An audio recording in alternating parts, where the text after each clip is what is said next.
¿Por qué un solo pueblo ha sido odiado durante más de 2000 años? No fue solo Hitler, tampoco fue solo la Inquisición, ni los cruzados, ni los romanos. Fue casi toda la historia. Desde el Imperio Romano hasta nuestros días, los judíos han sido perseguidos, expulsados, culpados, asesinados. ¿Pero por qué? ¿Qué tienen de tan diferente como para haber sido víctimas constantes durante siglos?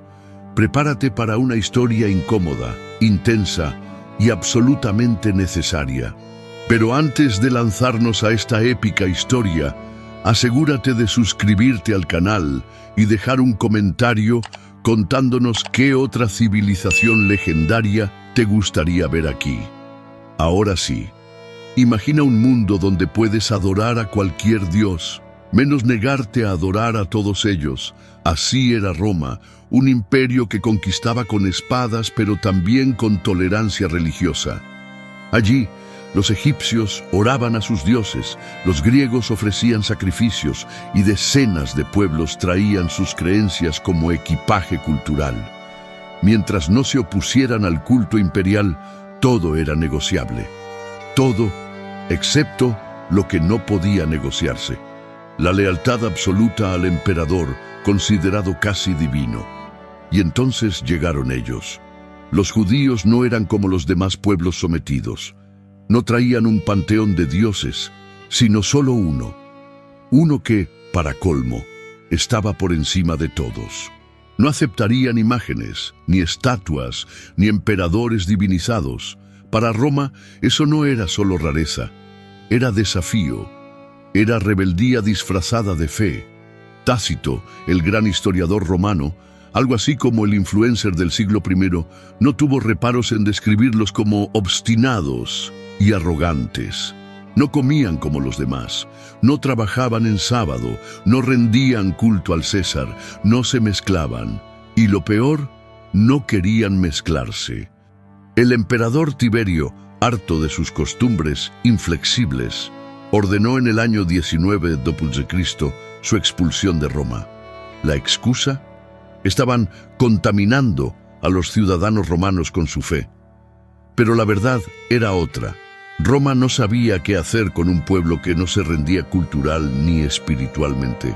La tensión aumentó con el tiempo. Las diferencias religiosas se convirtieron en sospechas políticas y las sospechas en represión. Finalmente, estalló la gran revuelta de Bar Kokhba entre los años 132 y 136 d.C. Fue el último intento masivo de los judíos por liberar su tierra y fracasó. La respuesta romana fue brutal. Jerusalén fue arrasada. Los judíos fueron expulsados de su propia ciudad. Se prohibieron sus prácticas, se borraron sus huellas y comenzó oficialmente su historia como un pueblo errante. Para Roma, los judíos eran un error cultural, un pueblo que no encajaba en el gran rompecabezas imperial. Para los judíos, Roma era solo otro faraón que intentaba quebrar su fe, pero el daño estaba hecho. A partir de entonces, se consolidó una idea que duraría siglos: que los judíos eran un pueblo imposible de integrar, un cuerpo extraño dentro del cuerpo del imperio. Y eso asustaba más que cualquier ejército, porque el miedo al diferente, cuando se combina con poder, casi siempre termina en persecución. Durante siglos, los judíos fueron vistos por los romanos como un pueblo difícil de asimilar. Pero cuando el cristianismo comenzó a extenderse, surgió una grieta aún más profunda, porque la nueva fe, que nació del judaísmo, pronto comenzó a ver a su padre como su enemigo. Al principio, los seguidores de Jesús eran judíos. Seguían las mismas escrituras, las mismas tradiciones, las mismas fiestas. Pero algo cambió. Para ellos, Jesús no era solo un maestro. Era el Mesías, el Hijo de Dios, el Salvador. Y los judíos no lo aceptaron. A partir de ahí, la división se volvió inevitable. Surgió una doctrina poderosa y peligrosa: el supersesionismo. Según esta creencia, el cristianismo no solo era la continuación del judaísmo, lo reemplazaba. Dios ya no tenía un pacto con los judíos, ahora su pueblo elegido era la Iglesia. Esa idea lo cambió todo. Las cartas del Nuevo Testamento, especialmente las dirigidas a los romanos, comenzaron a interpretarse como críticas directas al pueblo judío. Se decía que ellos eran ciegos a la verdad, que existían solo para demostrar la gracia divina a otros pueblos. El mensaje se torció y el resentimiento creció. No pasó mucho tiempo antes de que líderes cristianos comenzaran a etiquetar a los judíos como asesinos de Cristo. San Juan Crisóstomo, uno de los grandes oradores de la Iglesia, los llamó impíos y enemigos de Dios. Y su palabra no era solo fe, era ley. Aunque durante un tiempo no hubo violencia física generalizada, la hostilidad teológica se convirtió en exclusión social. Ya en el siglo II, el Concilio de Elvira prohibía a los cristianos casarse con judíos o incluso sentarse a comer con ellos, y esta segregación se convirtió en costumbre, pero el odio no tardó en volverse sangre. A finales del siglo XI, el Papa Urbano II convocó la Primera Cruzada. El objetivo, liberar Tierra Santa del control musulmán. Pero muchos cruzados, antes de llegar siquiera a Jerusalén, decidieron ensayar su fervor, atacando a comunidades judías en Europa. En ciudades como Worms, Maguncia, Colonia y Metz, miles de judíos fueron asesinados brutalmente. En Espira, incluso el obispo intentó protegerlos, sin éxito. Se les ofrecía una elección, conversión o muerte. Para los cruzados, los judíos eran enemigos internos, culpables de haber rechazado a Cristo, y por eso no merecían misericordia. Lo que para unos fue una guerra santa, para otros fue una masacre sin fin. El mensaje era claro: la fidelidad a su fe convertía a los judíos en blancos permanentes. El cristianismo, que predicaba el amor al prójimo, encontraba excepciones cuando se trataba del pueblo que mató al Mesías. Y así, la diferencia teológica se transformó en violencia sistemática. Una brecha espiritual que nunca volvió a cerrarse del todo y que sembró las raíces del odio moderno. Después de las cruzadas, el odio contra los judíos encontró nuevas formas de justificarse. Ya no bastaba con acusarlos de matar a Cristo. Ahora circulaban rumores aún más oscuros y más peligrosos. Todo comenzó en Norwich, Inglaterra, en 1144. Un niño apareció muerto, y sin evidencia alguna, un monje acusó a los judíos de haberlo asesinado como parte de un ritual. A partir de ahí, nació una de las mentiras más longevas y sangrientas de la historia: la acusación de sangre. La narrativa era absurda, pero efectiva. Los judíos secuestraban y mataban niños cristianos para usar su sangre en rituales religiosos. No importaba que no hubiera pruebas, no importaba que los propios rabinos lo negaran una y otra vez. La verdad ya no importaba, solo el miedo. Y con el miedo llegaron los saqueos, las torturas, las masacres. Muchos gobernantes vieron en estas acusaciones una oportunidad. Podían confiscar bienes, eliminar deudas y culpar a un enemigo común. ¿Qué mejor forma de consolidar el poder que señalar a un culpable que no podía defenderse? Pero las mentiras no pararon ahí. En los sínodos de la Iglesia se impusieron medidas cada vez más humillantes. En 1215, el Cuarto Concilio de Letrán decretó que los judíos debían usar ropa distintiva. Así, cualquiera podía identificarlos y evitarlos, o señalarlos, o atacarlos. Era un sistema de exclusión meticulosamente diseñado, y si no podían mezclarse ni trabajar como los demás, ¿cómo sobrevivir? Aquí aparece otra pieza clave del rompecabezas: el dinero. La Iglesia prohibía a los cristianos cobrar intereses en los préstamos, pero el comercio seguía creciendo. Alguien tenía que llenar ese vacío, y ese alguien fueron los judíos, no por codicia, por necesidad.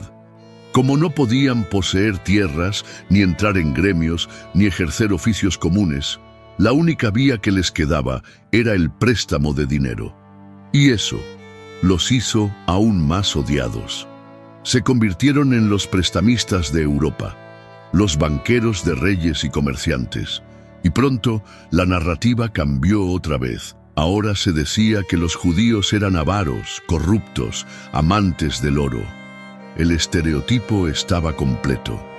Y el arte ayudó a reforzarlo. En iglesias y plazas se esculpieron imágenes grotescas de judíos amamantando de una cerda, el infame cerdo judío, como símbolo del desprecio absoluto.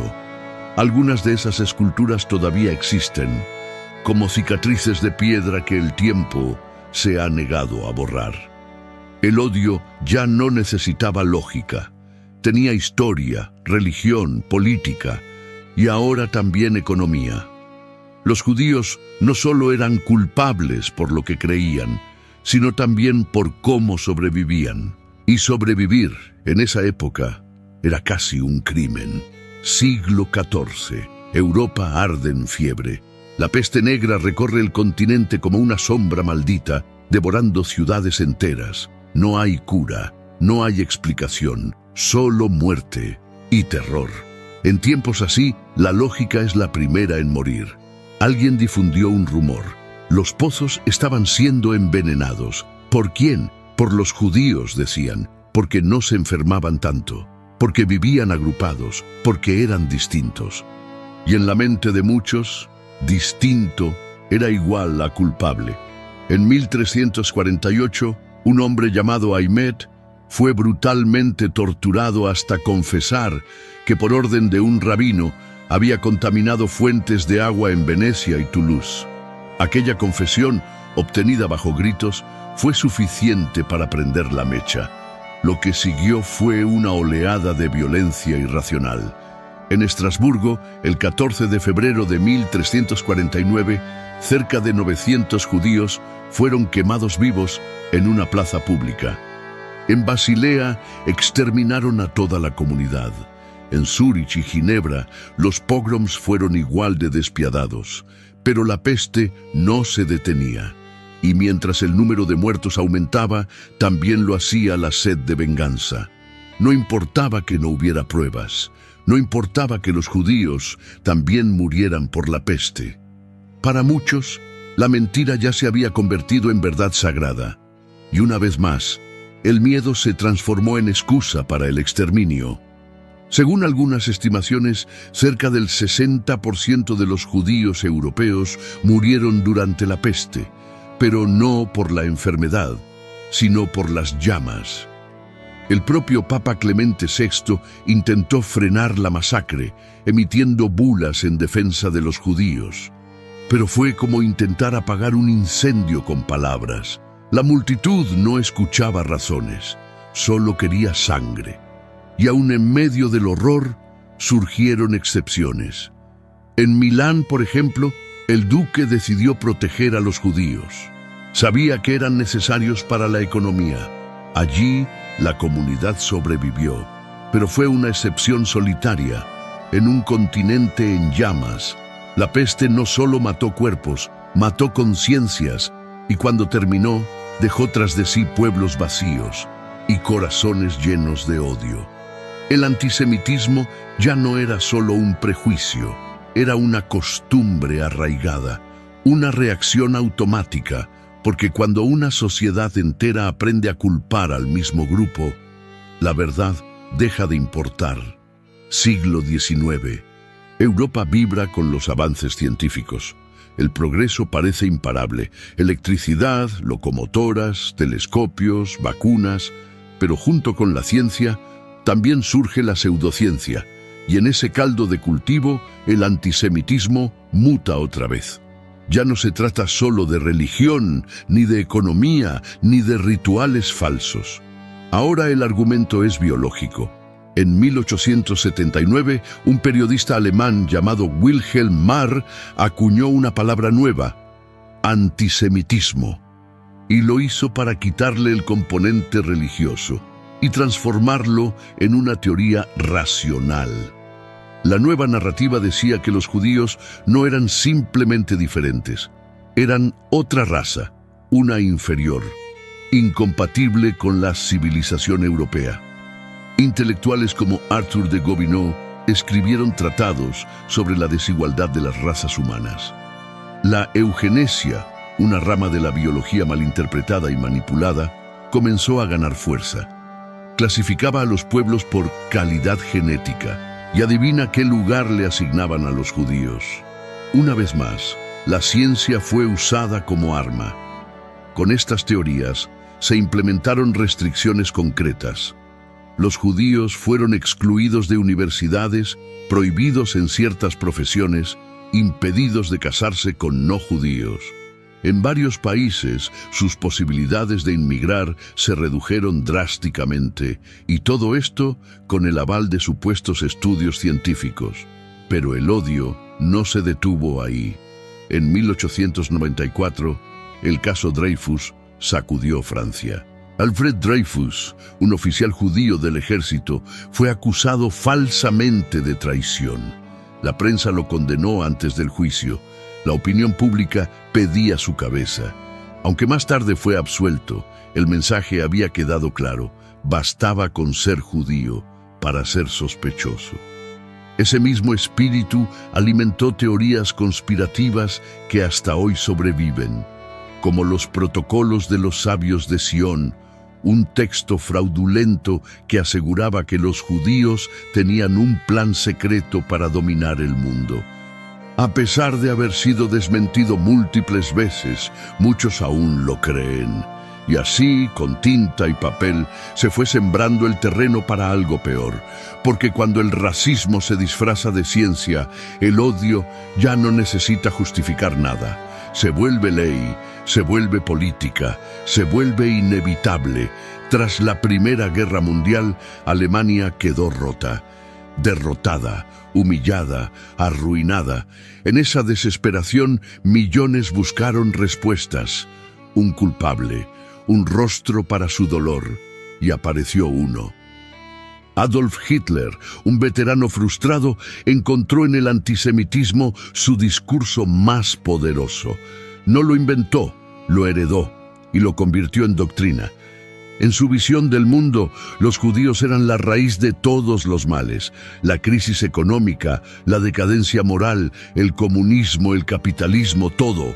Eran, decía, un cáncer racial, y la única solución era extirparlo. En 1935, las leyes de Nuremberg legalizaron el odio. Se prohibieron los matrimonios entre judíos y no judíos. Se revocaron derechos ciudadanos. Se excluyó a los judíos de escuelas, universidades, cargos públicos. Ya no eran vecinos, ya no eran alemanes, eran otros. Cuando comenzó la Segunda Guerra Mundial, esa exclusión se transformó en encierro. Primero vinieron los guetos, como el de Varsovia, barrios cerrados, superpoblados, sin comida ni medicinas, rodeados de alambre de púas. Luego vinieron los transportes, vagones de ganado, no hacia cárceles, sino hacia fábricas de muerte. En enero de 1942, en la conferencia de Wannsee, los altos mandos nazis redactaron la llamada solución final a la cuestión judía. Fue la frase más fría jamás usada para planear un genocidio. Nació una maquinaria perfecta. Auschwitz, Treblinka, Sobibor, Majdanek, campos donde el objetivo era uno solo: exterminar. Al llegar, los prisioneros eran separados. Los aptos eran enviados a trabajos forzados, los demás a las cámaras de gas. Médicos como Joseph Mengele realizaban experimentos inhumanos. Niños, gemelos, mujeres embarazadas, todos eran materia de prueba, y cuando ya no servían, eran eliminados.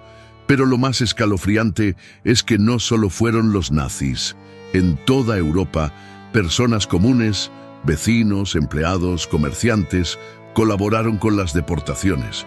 Algunos por miedo, otros por odio, muchos por indiferencia. En apenas unos años, 2/3 de la población judía de Europa fueron asesinados. Se calcula que más de 6 millones de personas murieron, no por enfermedad, no por guerra, por ser quienes eran. Y cuando el mundo descubrió los hornos, los cuerpos apilados, las maletas con nombres, fue tarde. El odio milenario había alcanzado su clímax, y la civilización, esa que se creía moderna y racional, había fallado de la forma más brutal imaginable. Hoy, el antisemitismo ya no se disfraza solo de religión o ciencia. A veces se disfraza de política, de ideología, de activismo. Pero el mecanismo es el mismo: convertir a un grupo en el culpable de todo. El discurso cambió, la violencia no, y lo más peligroso es que ya hemos estado aquí antes. La historia no repite exactamente sus pasos, pero sí sus patrones: el aislamiento, la sospecha, las mentiras, el silencio, la costumbre de ignorar. El odio no desaparece por sí solo, se hereda, se enseña, se reinventa, y si no se enfrenta con memoria, con educación y con empatía, vuelve. Porque cada vez que el antisemitismo regresa, no lo hace con torches ni uniformes, lo hace con palabras suaves, con bromas inofensivas, con comentarios que normalizan el desprecio, hasta que un día ya es demasiado tarde. Recordar no es una opción, es una obligación, porque si olvidamos lo que pasó, lo volveremos a vivir. La solución no está solo en leyes ni en memoriales, está en la memoria viva, en reconocer las señales, en educar, en hablar, en no guardar silencio cuando el odio se disfraza de opinión. Recordar no es mirar hacia atrás, es evitar repetir el mismo abismo. Que no se trate solo de nunca más, sino de ni una vez más.